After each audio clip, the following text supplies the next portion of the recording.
this year's WRC, Safaricom is giving internet connectivity to the WRC organizers alongside other partners like major sponsors who have procured internet connectivity from us. And our role basically is to ensure that they are having an always-on network. With the high demand of network within the sections of super stages of the WRC,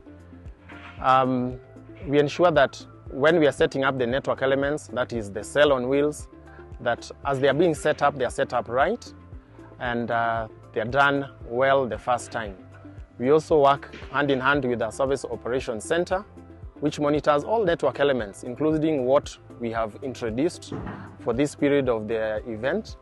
And they monitor it 24 hours to ensure that everything is on and everything is in tip-top condition, and that the network is giving service to our customers 100%. As Safaricom, we've increased the number of network elements, that is the cell on wheels. Previously we had 4, now we have 5, rather 6 network elements. We've also improved on the network connectivity.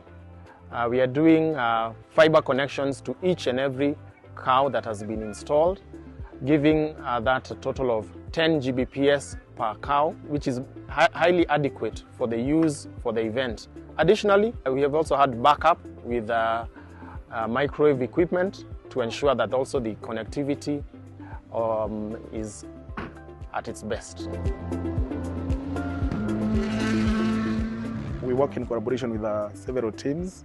Like for example, when looking for permits, WRC permits, we inform our marketing team to go and negotiate with the WRC so that they can facilitate the tracking of permit issuance. Then about whether we have to just wait until the rains are subsidized until it's safe for us to work. After the event is over, we start now decommissioning, reinstalling our equipment. That takes around 3 to 4 hours to have collapsed our tower and the equipment, then safe to drive back.